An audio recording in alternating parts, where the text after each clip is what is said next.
Cinderella. Read the story along with me and find out what happens. You will know when it's time to turn the page when you hear this sound.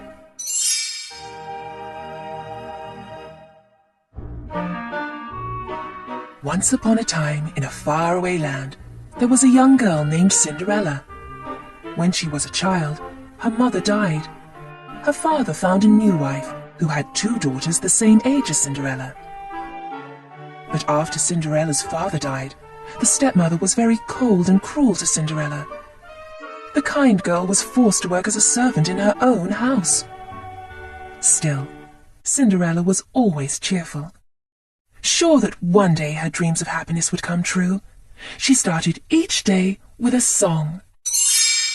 Cinderella was always busy cooking, cleaning, and serving her stepmother, Lady Tremaine, and her stepsisters, Drizella and Anastasia.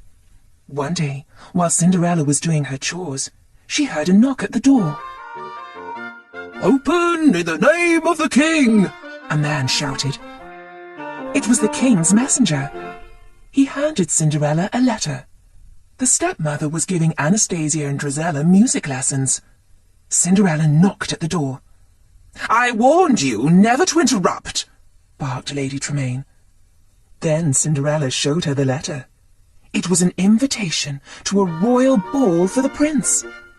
"By royal command, every eligible maiden is to attend," the stepmother read. "That means I can go," Cinderella cried happily. "You?" Anastasia shrieked. "I see no reason why you can't go to the ball," the stepmother said in a silky voice. "If you get all your work done, and if you can find something suitable to wear." "Oh, I will," promised Cinderella, hurrying away. "Do you realize what you just said?" a horrified Drizella asked her mother. But Lady Tremaine had a plan. "Of course. I said if," answered the evil woman. "Oh, if," Drizella repeated. Anastasia giggled. Cinderella went up to her room in the attic and found an old dress in a trunk. "It was my mother's," she told her animal friends as she twirled around. "It's a little old-fashioned," admitted Cinderella, "but I can fix that." She took out a book and found a picture of another dress. She had just started making plans when she heard a shrill cry, "Cinderella!" "Oh, my dress will just have to wait," she said patiently. "I'm coming," she called as she headed down the stairs. "Now let me see," Cinderella's stepmother said. "There's the large carpet in the main hall. Clean it. Oh yes, and the tapestries and the draperies." "But I just finished," Cinderella said. "Do them again," ordered the cruel woman. The stepmother planned to keep Cinderella so busy that she would never have time to work on a dress for the ball. The plan worked. Lady Tremaine and her 2 daughters kept Cinderella so busy that the sweet girl didn't have a moment to work on her dress. "Poor Cinderella," a mouse named Jack said to his new friend Gus. "Work, work, work. She'll never get her dress done." "Hey, we can do it," exclaimed one of the mice. "We can fix the dress for Cinderella." All the animals thought it was a wonderful idea. Jack and Gus scurried to find some new trimmings for the dress. Anastasia and Drizella were throwing things away. "I wouldn't be caught dead in that sash," Anastasia said, while Drizella kicked aside her old beads. So the 2 mice scooped up the discarded items. Jack and Gus had to sneak past Lucifer the cat.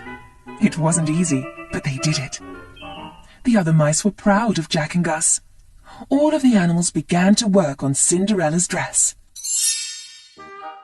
The mice and the birds measured and cut and sewed. They all sang as they worked. They couldn't wait to surprise their friend Cinderella. But would they finish in time?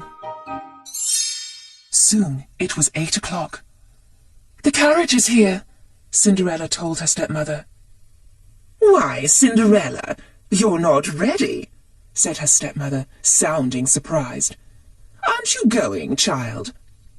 No, I'm not going. Cinderella hadn't had a chance to work on her dress all day.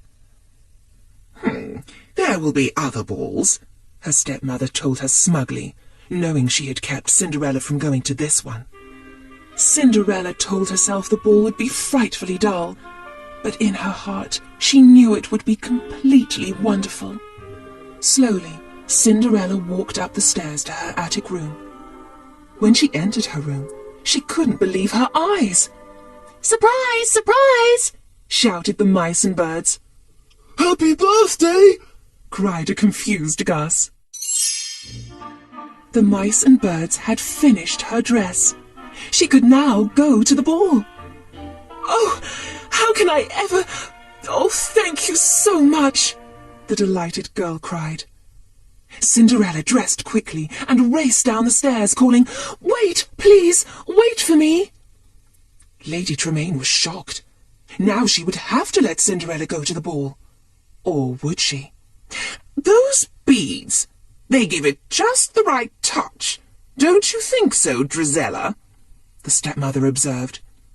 Drizella saw that Cinderella was wearing her old beads. "Thief!" Drizella cried. Then Anastasia noticed her old sash. The two girls tore at Cinderella's dress.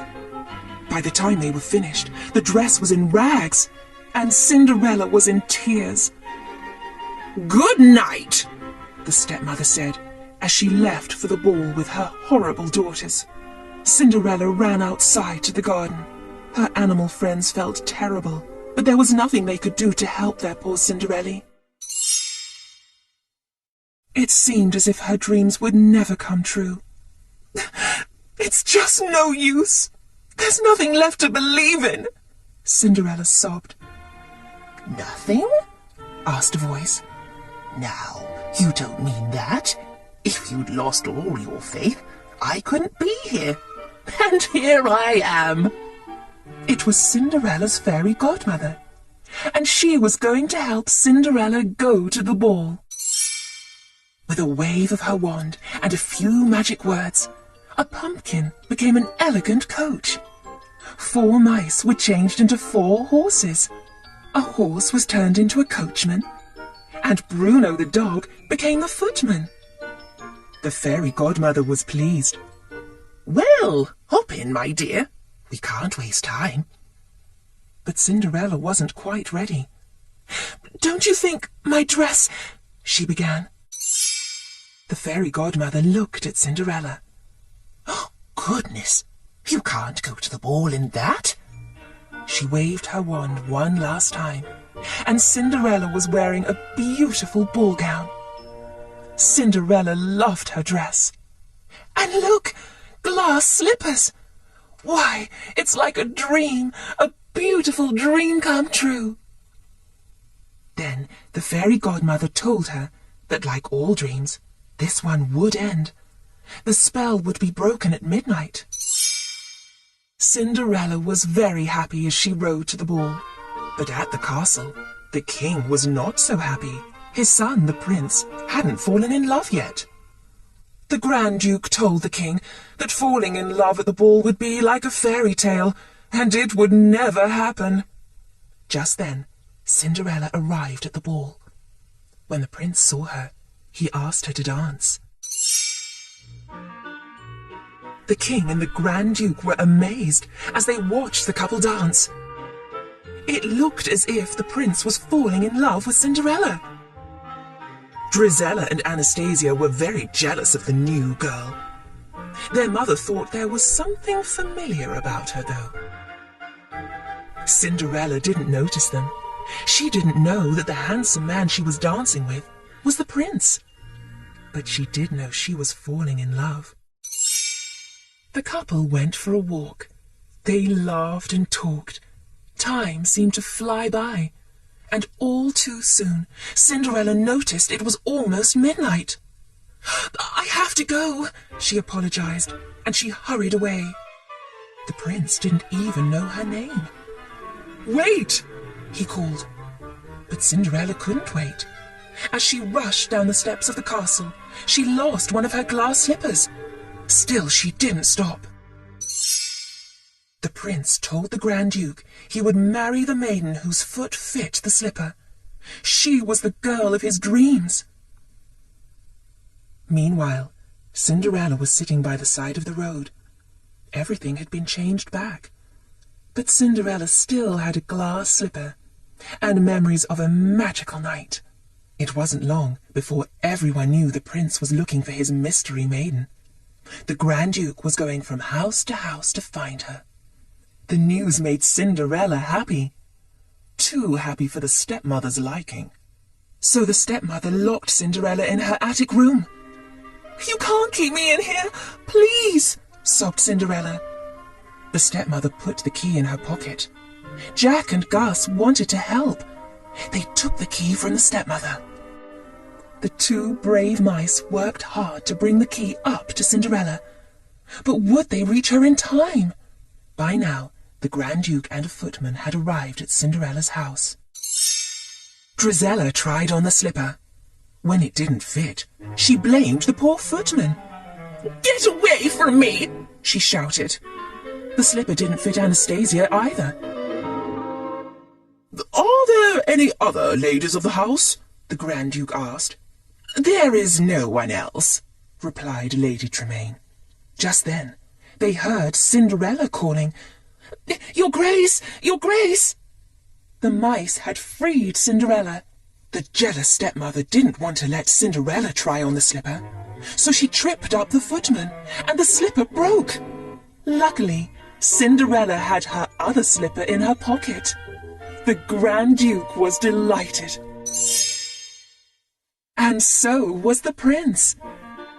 He had found the girl of his dreams. But no one was happier than Cinderella. All of her dreams had come true. Cinderella and the prince lived happily ever after.